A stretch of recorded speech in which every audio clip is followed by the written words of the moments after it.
I'm on top of the clouds in my bubble. You're in your comfort zone.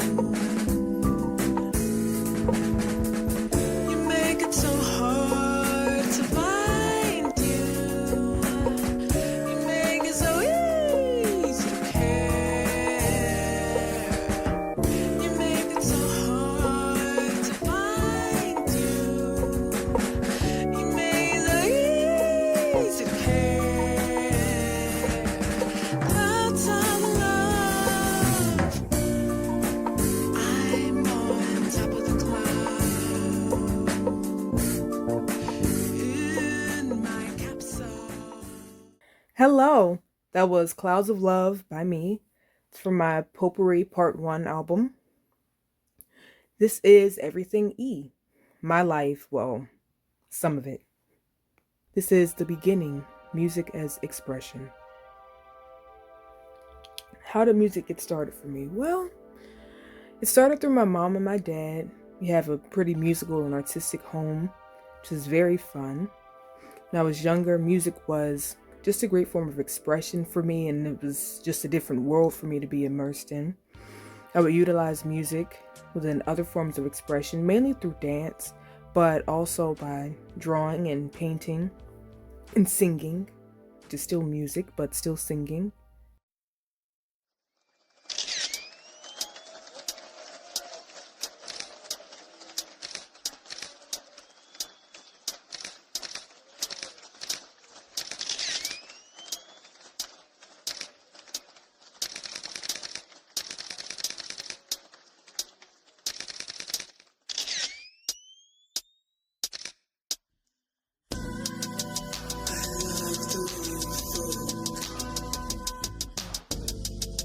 Just like days of old. Turn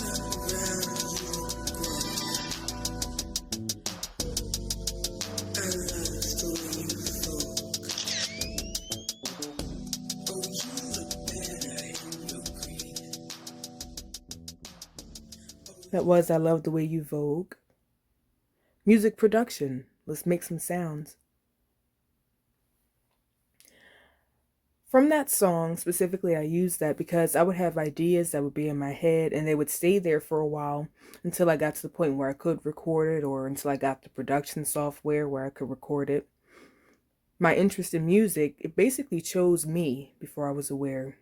I can't really say that I chose it. I got started in producing music using my DSi. Sounds from there, I was able to manipulate the sounds, which was very fun. Manipulating the pitch and the speed and reverse, things like that. I also used my iPod Touch. There was a DJing app that was on there. It's called eDJing, and I used that to also create and manipulate sounds with the different songs that I would have on my iPod, like Please Don't Go by Stevie Wonder or Under the Cherry Moon by Prince. So I would mix songs together just like a DJ, and it was a whole lot of fun. This was the first time that I was also able to save any of my mixes, which was very important to me. Ended up being extremely important to my production career, of course. And then there was BandLab that I had on my phone, and BandLab was also a software that I used to produce my first released album, 100 Skyscrapers. High school, in the middle of it all. These pictures at the top are of me in the Baltimore City College High School Marching Knights, the marching band, and this is a picture of my high school at the bottom right-hand corner. I went to high school at Baltimore City College High School in 2017, and I graduated in 2021. I was in the marching/symphonic band known as the BCC Marching Knights, or the BCC Symphonic Knights. At City, I played clarinet in the band, and just before the start of high school was when I began playing drums and bass.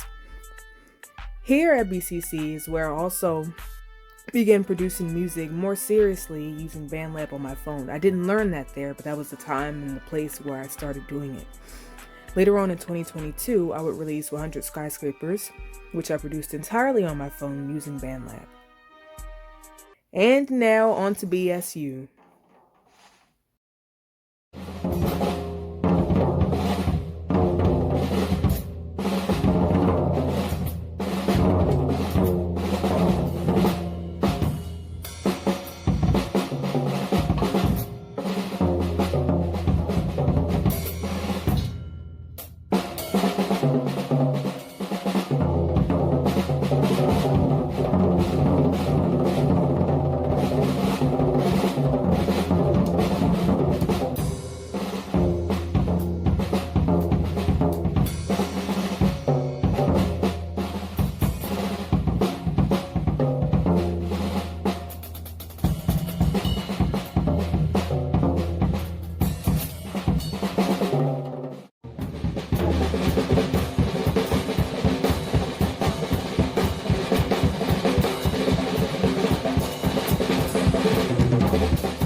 How did I get to BSU? Well, ultimately, I got to Bowie State University through a commercial on TV.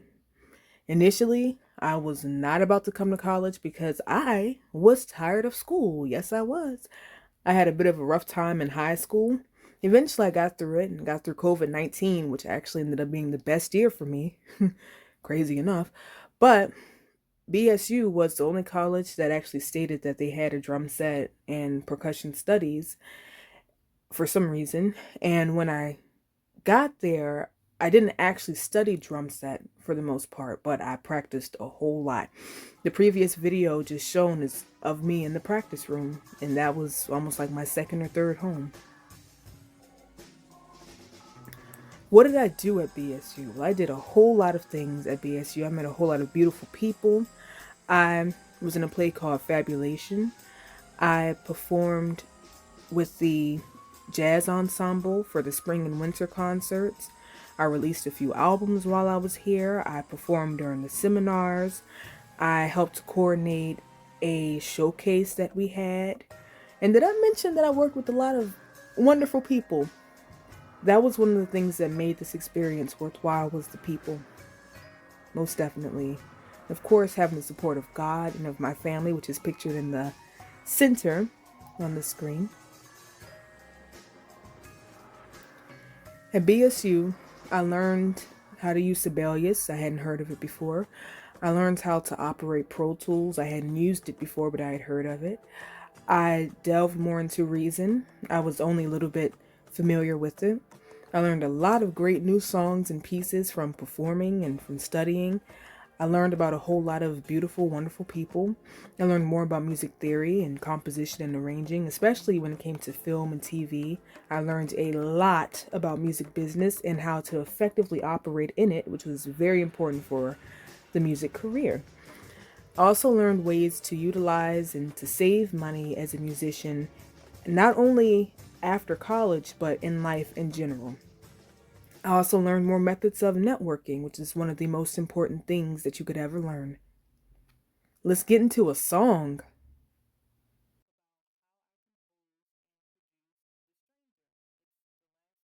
So, first, what I did was I used soprano voice, alto, tenor, and baritone, all those voices, and I used the C sharp Phrygian scale because I was going through the modes and going through different methods or different ways to compose using different types of ideas and things. And so in exploring, I realized that I really liked the C sharp Phrygian scale.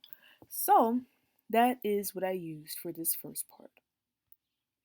Then I used piccolo, another piccolo, a flute, clarinet, oboe, tenor saxophone, baritone saxophone, trombone, F horn, tuba, piano, violins, violas, more violas, cellos, and double basses. So I did this.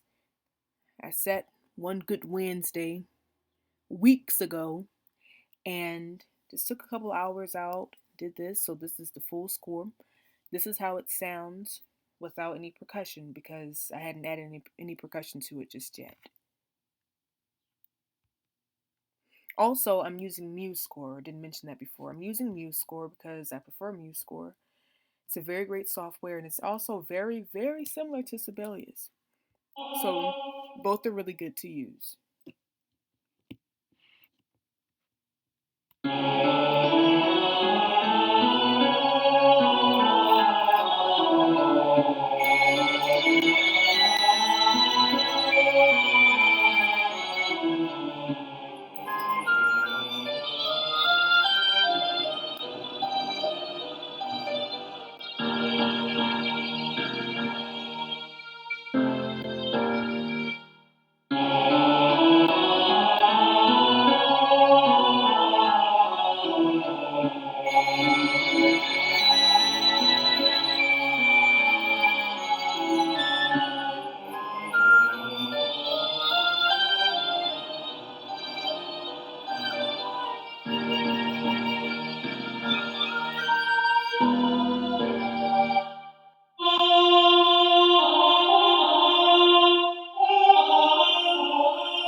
So that is that full cue for the very end, or almost to the very end, here at measure 33, I decided to add a rallentando in it for everything to gradually slow down. But I also have fortissimo currently here at measure 36. Sounds like this. So I wanted everything to build up to that moment. I wanted it to be very, very dramatic. So that is why I did that. And to make it even more dramatic, I added another rallentando between measures 42 and measures 43. Also in this piece, I used it's a Arabic bebop scale. That was also part of my exploration in choosing ideas or finding ideas to use to compose a more interesting piece. While I was composing this, as you can see here in section B in measure 17, I noted to do a rock bass drum, even though I just put the bass drum there. I have one, a two, a three, a four, and there's the beats for that because that's the idea that I came up with at that time. But I really didn't want to add drums to this part of it because I just wanted to see what I was going to come up with in adding drums later on, which we are about to see. Also added another specific rhythm here. It's the same rhythm, but just to note again, I made sure to use a whole lot of counterpoint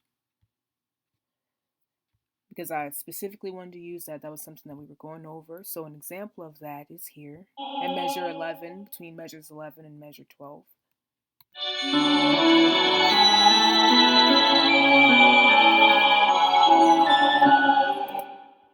You can especially see that between the soprano and the alto parts. And the soprano and alto parts move in the same way as the piano parts. Also, as you can see, the violas and the cellos and the double basses. So, to add a greater effect to it, I doubled up different instruments at different times to broaden a section or to create more texture, which that's something that I love, is adding texture. And for a piece like this that's very dramatic, I saw that to be very important, so I really wanted to do that. Now we're going to go over to GarageBand. What I did from there, from MuseScore, was I exported the piece and I exported it as, for this case, in this case, an MP3 audio file, and I did that for the main score. I'm not going to do that currently because I did it before. From there, I took that MP3 audio file and I added it as a whole into my GarageBand piece here. So this is what it sounds like by itself.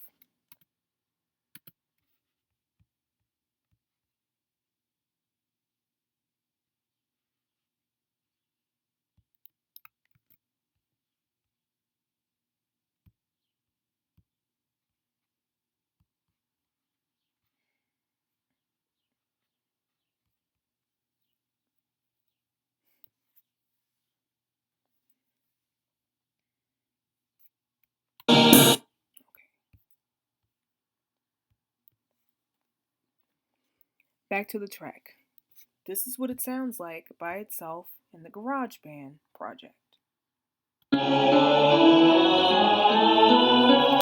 Okay. Next, what I decided to do, the reason why I brought it over to GarageBand was so that I could add drums and percussion to it. And for that, I kind of more so wanted to improvise with that, even though, as stated before, I had an idea of how I wanted it to go.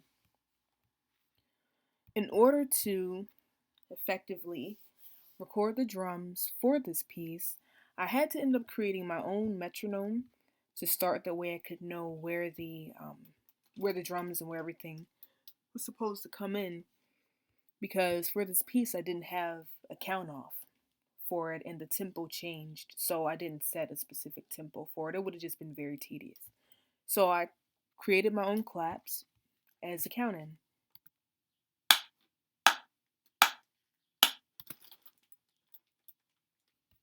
And from there, had my overhead microphone, which sounds like this.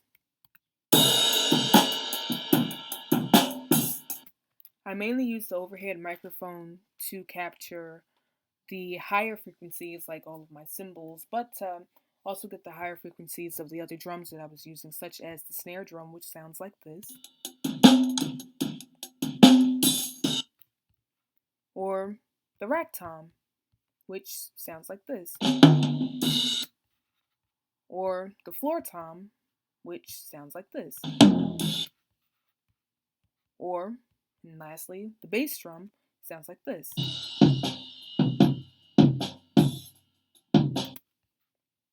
So altogether, full drum set sounds like this.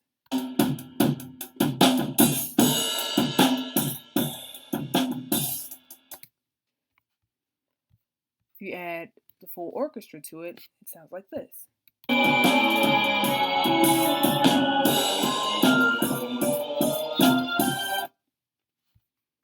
So from there, I wanted it to sound even bigger, like what I was saying before about it being very dramatic and big and cinematic. I added a suspended cymbal.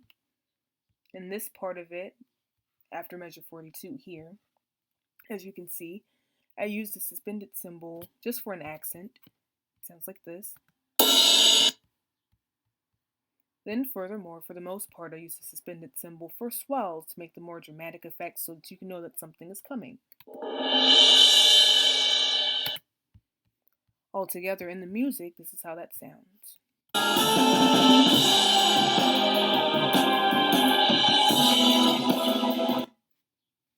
At the end, further added more percussion. Of course, you still have the suspended cymbal that is here, but I decided to add concert toms. So I have the higher concert tom that sounds like this, the lower concert tom that sounds like this. triangle, the first triangle, that sounds like this. The second triangle, that sounds like this.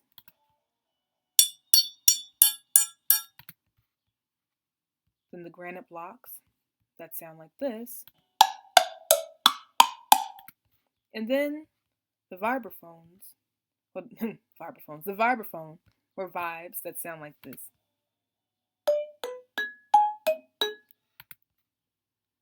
So I did that all in the percussion room, my third home. All together for this dramatic, climactic section. This is how it sounds.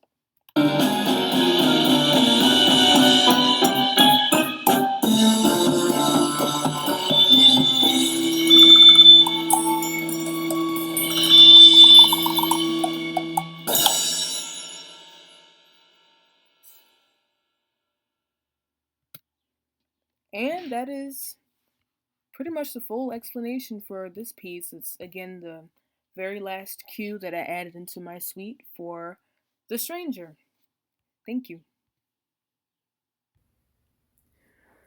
Any advice that I have for successors and just anybody else, never stop. Whatever it is that you're passionate about, never stop. Please, and don't be afraid to take breaks if you need to, because rest is a crucial part of success.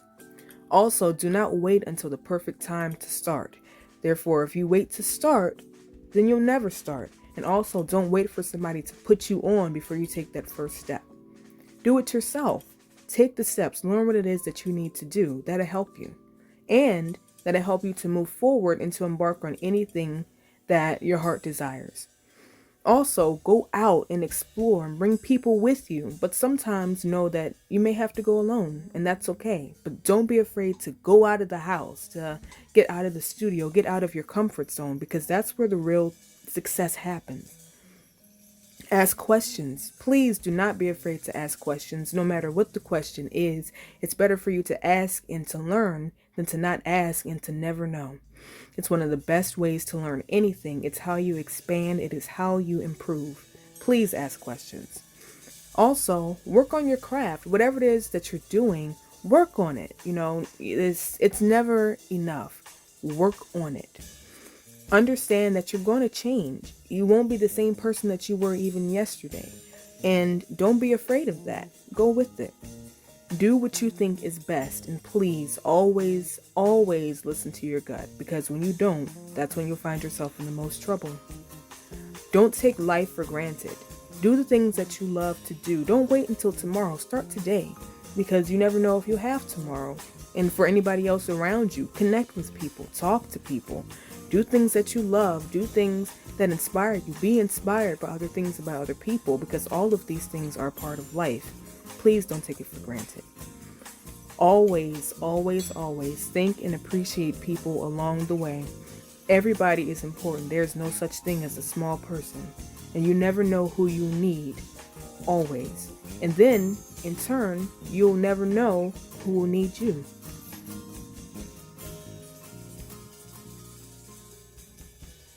I'd like to thank God, my family, my friends, all of my peers, all of my teachers, and everyone else who's helped me along the way. I would like to thank my high school band director for the photos from his page, City, the BSU SOS media team for the photos, Zara Thawley for recording and taking pictures for me, as well as Saray. And I would say that's it. Thank you.